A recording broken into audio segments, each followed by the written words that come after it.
ناظرین، لگ بھگ 400 سال پہلے بنائی جانے والی یہ خوبصورت بلڈنگ، اس عالیشان اسٹرکچر کو بنانے میں 20,000 مزدوروں نے دن رات خون پسینہ بہایا، اور وہ بھی 1 یا 2 سالوں تک نہیں بلکہ پورے 22 سالوں تک۔ اگر آج کے دور میں اس کی قیمت کا اندازہ لگایا جائے تو سنگ مرمر کا یہ انمول مقبرہ حیرت انگیز طور پہ $1 بلین یعنی 7,500 کروڑ روپیوں سے بھی زیادہ مہنگا ہے، کیونکہ اس بلڈنگ میں مغل آرکیٹیکٹس نے اپنے ہنر کی کئی ایسی نشانیاں چھوڑی تھیں جن کی دنیا کے ٹاپ انجینئرز بھی آج تک تعریف کرتے ہیں۔ اس بلڈنگ کو ایسے ڈیزائن کیا گیا کہ جب مین گیٹ کے پیچھے سے اس کو دیکھا جاتا ہے تو یہ کافی بڑی لگتی ہے، لیکن جیسے ہی مین گیٹ کی طرف بڑھا جاتا ہے تو آٹومیٹیکلی اس کا سائز چھوٹا ہوتا جاتا ہے۔ دماغ کو چکرا دینے والی یہ کوئی پہلی ٹرک نہیں تھی جو مغل آرکیٹیکٹس نے استعمال کی ہو۔ اس کے گرد چاروں میناروں کو بالکل سیدھا کھڑا نہیں کیا گیا، بلکہ یہ مینار باہر کی طرف تھوڑا جھکے ہوئے ہیں، کیونکہ اگر ان کو سیدھا کھڑا کیا جاتا تو دور سے دیکھنے پر یہ اندر کی طرف جھکے ہوئے لگتے، جیسا کہ ان مسجدوں میں آپ دیکھ سکتے ہیں۔ ان میناروں کو باہر کی طرف جھکانے کا ایک اور ریزن بھی تھا، اور وہ یہ تھا کہ خطرناک ارتھ کوئک کی صورت میں اگر یہ مینار گرے بھی تو یہ باہر کی طرف گر کر تاج محل پر ایک آنچ بھی نہ آنے دے۔ لیکن آخر ماجرا کیا تھا کہ اس کو بنانے والے کسی صورت میں اس پر ایک خراش بھی برداشت نہیں کر سکتے تھے۔ تاج محل کے وہ کون سے راز تھے جن کو 400 سال پہلے چھپانے کی کوشش کی گئی تھی، اور جب اس دور میں کنکریٹ یا اسٹیل ہی نہیں ہوا کرتا تھا تو آخر اس عالیشان مقبرے اور اس پر موجود 40 میٹر اونچے ڈوم کو کیسے بنایا گیا؟ یہ سب اور اس سے بھی زیادہ آپ جان سکیں گے آج کی اس اسپیشل ویڈیو میں۔ ناظرین، یہ معاملہ اسٹارٹ ہوا تھا سن 1607 میں، جب انڈیا اور پاکستان کے اس خطے میں مغل امپائر کا ہولڈ ہوا کرتا تھا۔ اس دن مغل شہنشاہ کا سب سے چھوٹا بیٹا شہاب الدین محمد خرم 15 سال کا ہو چکا تھا، اور اسی کی سیلیبریشن کے لیے آگرہ فورٹ میں ایک عالیشان پارٹی رکھی گئی تھی۔ خرم مغل شہنشاہ کو سب سے زیادہ عزیز تھا، اسی وجہ سے اس کے ہر جنم دن پر اس کو ہیرے جواہرات اور سونے سے تولا جاتا تھا، یعنی جتنا وزن شہزادے خرم کا ہوتا تھا اتنا ہی خزانہ اس کے نام کر دیا جاتا تھا۔ لیکن اس جنم دن پر کچھ اور بھی خاص ہونے والا تھا۔ مغل شہنشاہ نے شہزادے خرم کی شادی اپنے ایک وکیل کی بیٹی کے ساتھ کر دی، جس کو ممتاز محل کے نام سے جانا جاتا ہے۔ ممتاز اور خرم کو پہلے دن ہی ایک دوسرے سے بے انتہا محبت ہو چکی تھی، اور اس وقت یہ کسی کو بھی معلوم نہیں تھا کہ اس محبت کا بول بالا ہمیشہ کے لیے رہنے والا ہے۔ اگلے 10 سالوں تک شہزادے نے کئی جنگیں لڑی اور ان میں بھرپور کامیابی بھی حاصل کی۔ اسی وجہ سے شہنشاہ نے خوش ہو کر ان کو شاہ جہاں کے لقب سے نوازا، جس کا مطلب ہے دنیا کا بادشاہ۔ شاہ جہاں کی ٹوٹل 6 بیویاں تھیں جو آگرہ فورٹ کے حرم میں ہی رہتی تھی۔ ان 6 میں سے شاہ جہاں سب سے زیادہ محبت ممتاز سے کرتے تھے، اور یہی وجہ تھی کہ ان کا زیادہ تر وقت ممتاز محل کے ساتھ ہی گزرتا تھا۔ وقت تیزی سے گزرتا جا رہا تھا، اور 4 سالوں کے بعد یعنی 1621 میں مغل شہنشاہ اچانک چل بسے۔ شاہ جہاں جو پہلے ہی مغل امپائر میں خاصا فیمس ہو چکا تھا اور جو شہنشاہ کا چہیتا بیٹا بھی تھا، 1628 میں یعنی باپ کی موت کے 7 سالوں بعد اس نے شہنشاہ کی گدی سنبھال لی۔ پوری مغلیہ سلطنت اپنے نئے شہنشاہ سے بے حد خوش نظر آتی تھی۔ یہ وہ پیریڈ تھا جب مغل امپائر اپنے پورے عروج پر تھی، یعنی پورے انڈیا پاکستان کے ساتھ ساتھ افغانستان کے بھی کئی حصوں میں مغلیہ سلطنت کا راج ہوا کرتا تھا۔ سارے فیصلے شاہ جہاں خود کرتا تھا، جبکہ ممتاز محل پیچھے رہ کر شاہ جہاں کو مشورے دیا کرتی تھی۔ لیکن کسی کو بھی اس بات کا علم نہیں تھا کہ یہ خوشیاں عنقریب ماتم میں بدلنے والی ہیں۔ گدی سنبھالے ابھی ایک ہی سال گزرا تھا کہ ایک بار پھر سے مغل امپائر کو دشمنوں کا سامنا کرنا پڑا۔ اگلے 2 سال جنگ چلتی رہی اور شاہ جہاں کو اس جنگ میں بھی بھرپور کامیابی نصیب ہوئی، لیکن شاہ جہاں ابھی اس کامیابی کا جشن مناتے کہ ان کو ایک افسوسناک خبر سے آگاہ کیا گیا۔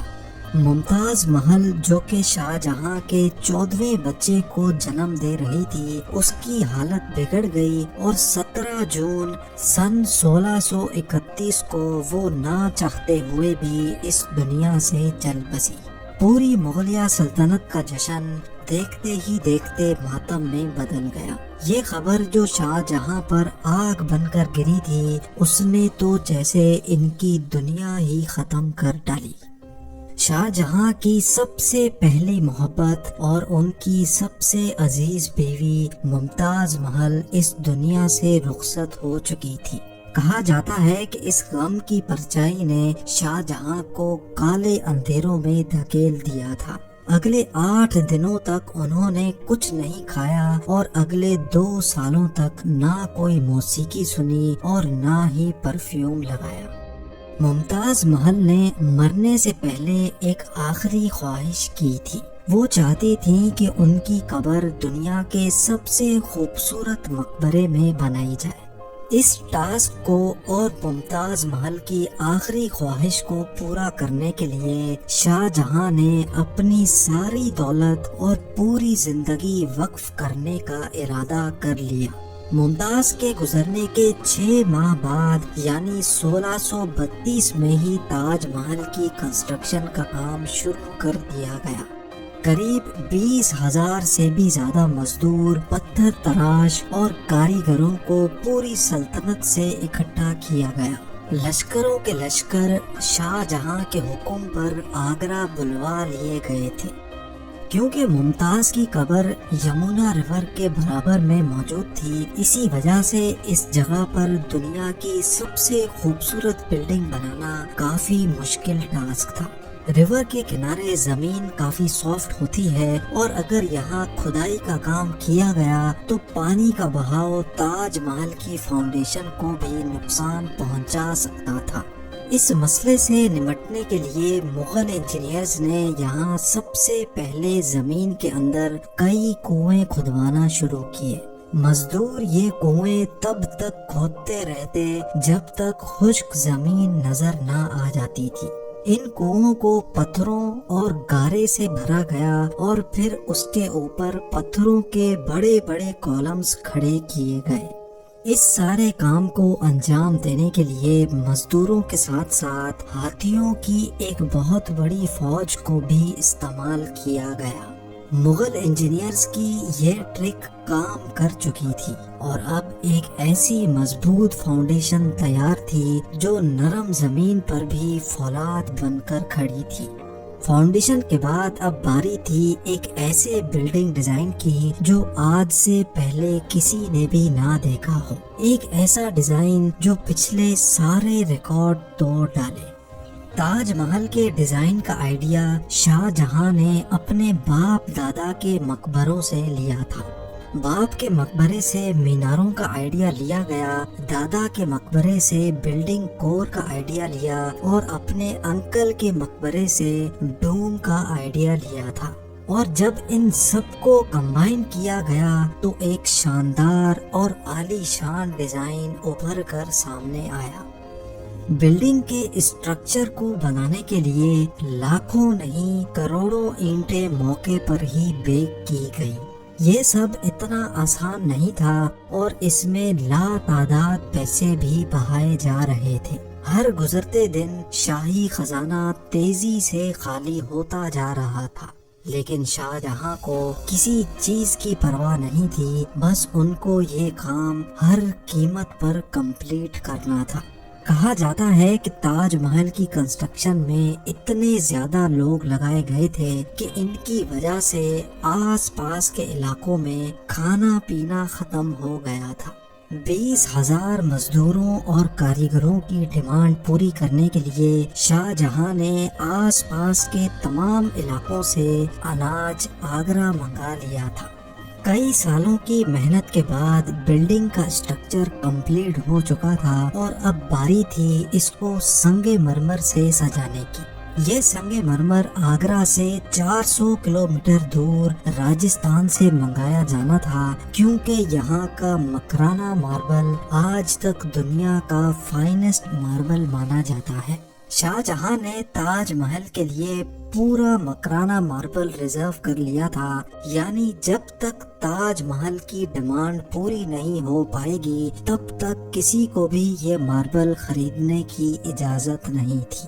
1000 ہاتھیوں کی مدد سے ہزاروں ٹن وزنی ماربل راجستھان سے آگرہ منگایا گیا۔ تاج محل کا یہ خوبصورت ڈوم اتنا بڑا ہے کہ اس کا اندازہ صرف آنکھوں سے دیکھ کر ہی لگایا جا سکتا ہے۔ آج کل اس طرح کے ڈوم بڑی آسانی سے اسٹیل اسٹرکچر پر بنائے جا سکتے ہیں، لیکن 400 سال پہلے 40 میٹر اونچے ڈوم کو بنانے میں ان کے پاس صرف پتھروں کا ہی سہارا تھا۔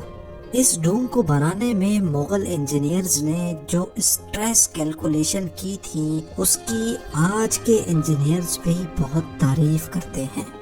تاج محل کی فنیشنگ کے لیے اس کو پیٹرا ڈورا یا پرچن کاری سے ڈیکوریٹ کیا جانا تھا۔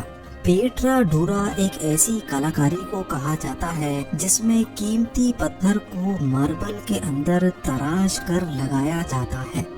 ماربل کو بڑی مہارت اور باریکی سے قیمتی پتھر کی شیپ کے حساب سے تراشا جاتا ہے اور پھر اس میں پتھر کو گلو کے ذریعے چپکایا جاتا ہے۔ تاج محل پر استعمال ہونے والی گلو کوئی عام گلو نہیں تھی۔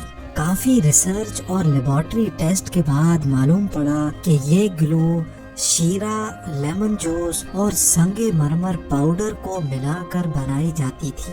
وہی سیم گلو آج بھی تاج محل کی رینوویشن کے لیے استعمال کی جاتی ہے۔ تاج محل کی خاص باتوں میں ایک بات یہ بھی ہے کہ یہ دن میں 4 مرتبہ اپنے رنگ بدلتا ہے۔ سورج نکلنے سے پہلے یہ بالکل بلیک شیڈ دیتا ہے، سورج نکلنے کے بعد یہ لائٹ یلو اور پنک شیڈ دیتا ہے، جبکہ دوپہر کے وقت تاج محل کی خوبصورتی کا نیا رخ دیکھنے کو ملتا ہے۔ نیلے آسمان پر جیسے موتی چمک رہا ہو، اور سن سیٹ کے وقت یہ پوری بلڈنگ گولڈن کلر کی دکھائی دیتی ہے۔ پورے 22 سالوں کے بعد سن 1654 میں تاج محل کی کنسٹرکشن کا کام مکمل کر لیا گیا۔ شاہ جہاں اپنی بیگم کی یاد میں دنیا کا سب سے خوبصورت مقبرہ بنانے میں کامیاب ہو چکا تھا۔ شاہ جہاں نے اس عالی شان عمارت کا نام اپنی پسندیدہ بیوی کی یاد میں ہی رکھا۔ ممتاز محل سے اس کا نام تاج محل رکھ دیا گیا۔ ہر سال شاہ جہاں ممتاز کی برسی پر یمنا ریور کے ذریعے تاج محل پر جایا کرتے تھے۔ یہ تاج محل کی ایسی انٹرنس تھی جس کو صرف شاہی خاندان کے لیے ہی بنایا گیا تھا۔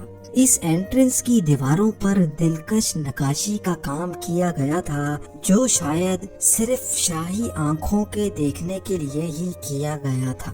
شاہ جہاں کا یہ مہنگا ترین پروجیکٹ کمپلیٹ تو ہو چکا تھا، لیکن اس نے مغلیہ سلطنت کو تباہی کے کنارے پر لا کھڑا کیا۔ 4 سالوں کے بعد یعنی 1658 میں شاہ جہاں اور ممتاز کے اپنے ہی بیٹے نے شاہی تخت الٹ دیا اور خود مغل امپائر کا شہنشاہ بن گیا۔ شاہ جہاں جو پچھلے 30 سالوں سے اس تخت پر راج کر رہے تھے اس کو قیدی بنا کر آگرہ فورٹ میں ہی بند کر دیا گیا۔ صرف ایک فیسلٹی ایسی تھی جو شاہ جہاں کو دی گئی اور وہ یہ تھی کہ جس کمرے میں اس کو بند کیا گیا تھا اس کی کھڑکی سے وہ تاج محل کو دیکھ سکتے تھے۔